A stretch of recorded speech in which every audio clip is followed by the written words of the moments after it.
quero fazer aqui com vocês uma digressão sobre palavras, uma digressão sobre a linguagem. Não é nada muito filosófico, nem talvez jornalístico. É uma licença poética para falar das palavras. Mas o mote é político. Vocês perceberam que nós todos temos vícios de linguagem. Eu, por exemplo, não edito os meus vídeos exatamente para que as pessoas possam corrigir os meus vícios de linguagem. Então muita gente me escreve: Paulo, você falou próprio, é próprio. Depois o outro falou que eu inventei uma palavra que não existe. Isso é muito comum, né? Nós não somos corrigidos, né? Nós somos corrigidos na escola, depois não somos mais corrigidos e pegamos uma série de vícios de linguagem. E às vezes até inventamos palavras e continuamos falando, né? Eu me lembro que quando eu estava no colégio, eu confundi elencar com alencar e não percebia que estava falando a palavra alencar quando eu queria usar elencar e continuei um tempão, até que um dia minha mãe me corrigiu, né? Eu já era adulto praticamente e nós vivemos fazendo isso. Então eu creio que às vezes a gente pega no pé de uma pessoa por conta disso, mas a gente exagera. Agora, o problema de quando a gente exagera em relação a figuras públicas é porque a gente espera que a figura pública, quando vai falar em público, né, a autoridade, por exemplo, ela prepare o seu discurso. E quando ela faz esses vícios de linguagem de maneira exagerada, a gente percebe que ela não preparou. E por conta dela não ter preparado, a gente percebe também que ela nunca prepara. Ou seja, ela é um despreparado. Em outras palavras, ela desconsidera as pessoas que estão ali ouvindo. Então, o caso do Moro é significativo, né? Por quê? Porque ele ficou com aquele história do cônjuge muitas vezes. Né? Muitas vezes. Você pode dizer assim para mim, mas isso é porque ele é juiz e ninguém nunca o corrigiu porque ele é juiz.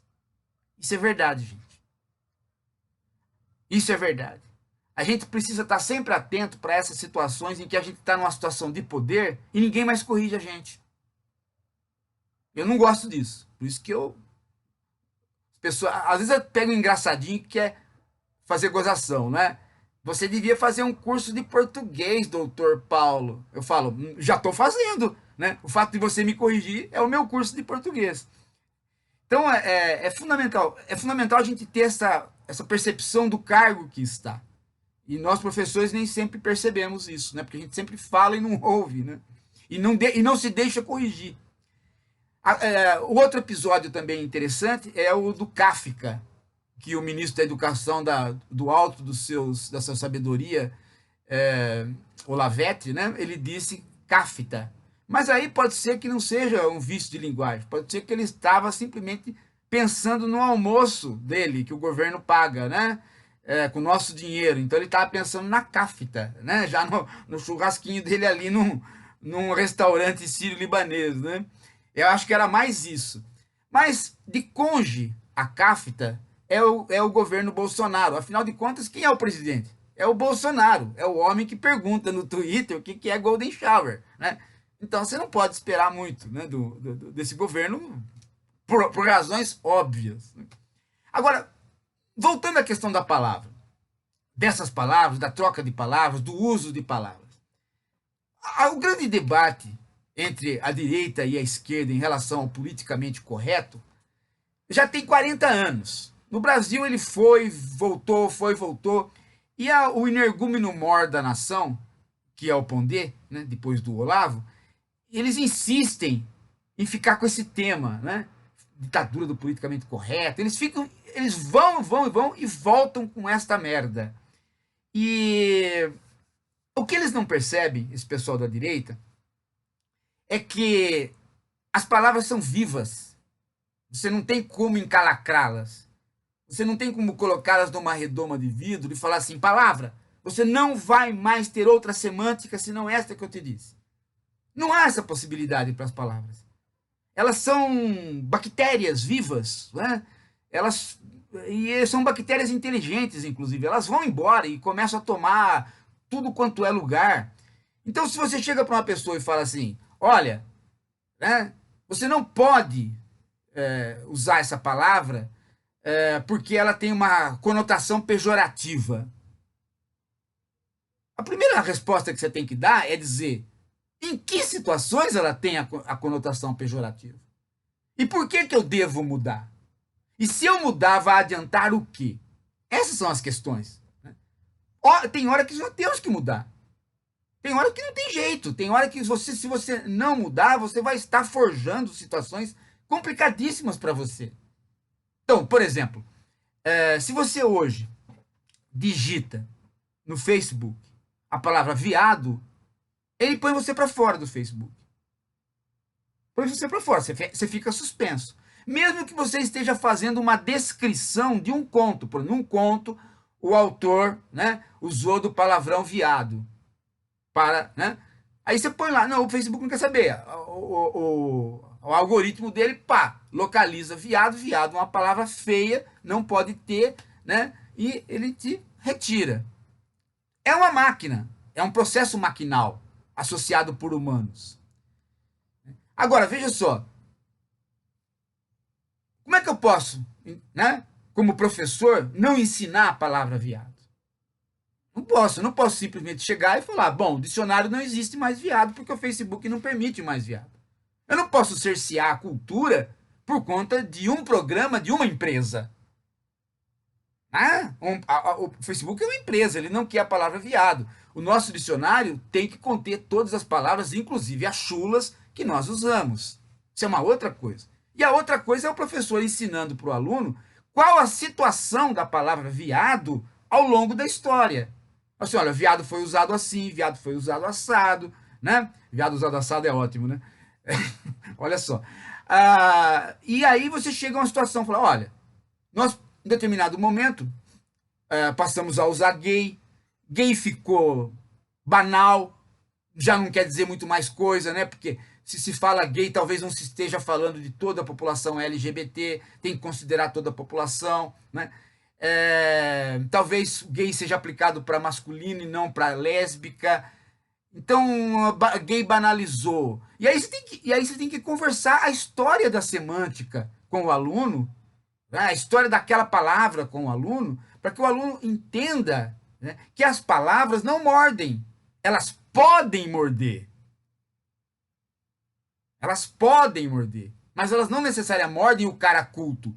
O cara culto tem que saber a história das palavras e ter a noção do uso delas. Né? Tem a noção do uso delas.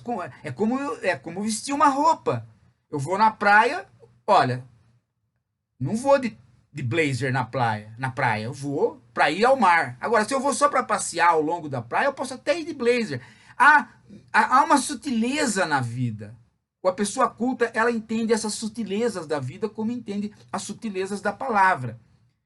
O bruto não. O bruto, à direita, o tipo Pondelli, quer aquela palavra. Ele não suporta a outra. Então, se vem uma pessoa dizer para ele assim, olha, vamos suavizar as relações usando essa outra palavra, ele tem um chilique, ele começa a chacoalhar aquela pança, a boca cai, né? Ele vira a cuca. Ele não percebe que a sugestão não é para censurar. A sugestão é para adaptar uma situação que talvez seja mais suave e necessária no momento. Mas ninguém está pedindo para que ele tire do dicionário aquela palavra.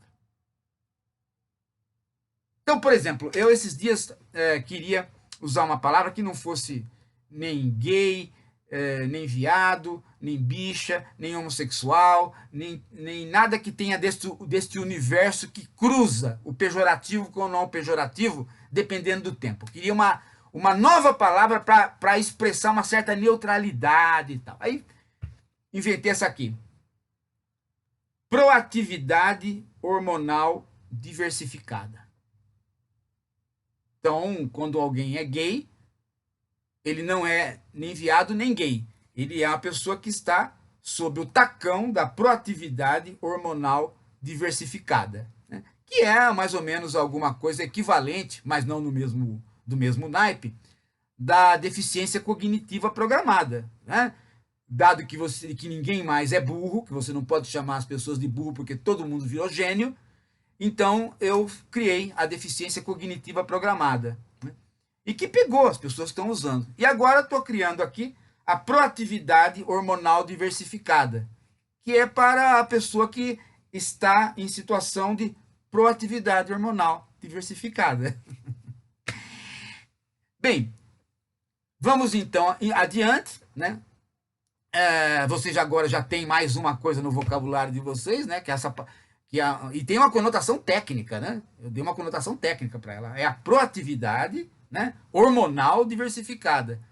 O que fazem os seus hormônios quando eles estão abruptamente diversificados, né? Após uma cerveja, o homem beija homem, né? Então você está... mas o que tem? Qual é o problema, né? Não tem problema nenhum o homem beijar homem. O problema aparece quando nós, né, começamos a achar que tem problema. Entendeu? Tem que entrar na sutileza e nos contextos. Não é verdade? Tem que entrar nas sutilezas e nos contextos.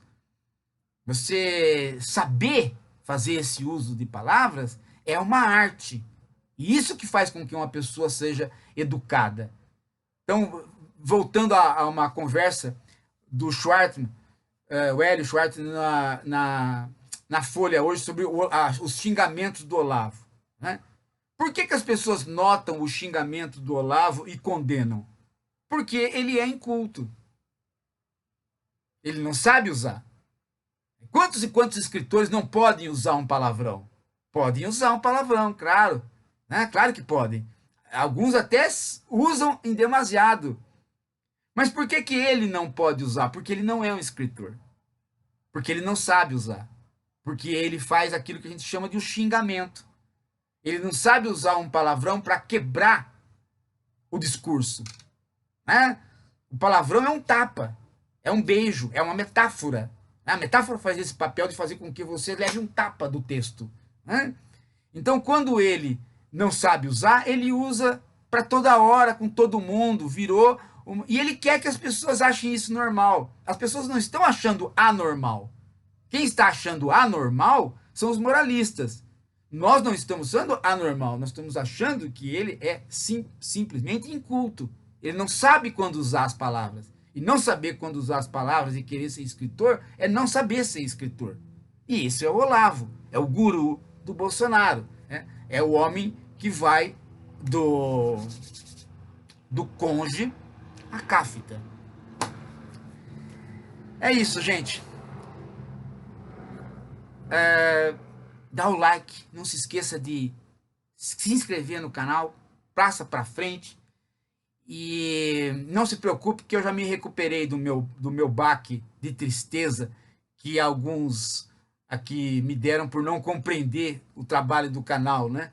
As pessoas querem condenar os outros, né? Querem condenar, não conseguem entender a sofisticação de um deputado, a posição que a gente faz para tentar trazer o deputado para uma abertura. Todo mundo tem que a caixinha. Então ficaram me enchendo o saco por conta da Tabata, eu me irritei, mas já passou, né? Afinal de contas, eu fui preso aos 16 anos com a ditadura militar, eu sei lidar com a população, né? Não sou um cara que passou a vida toda na academia, não, né? Mas de vez em quando eu sou obrigado a dizer, a botar o sentimento para fora aqui, para as pessoas entenderem que esse negócio aqui é sério, né? Que a gente está fazendo isso aqui a sério, não é uma brincadeirinha, né?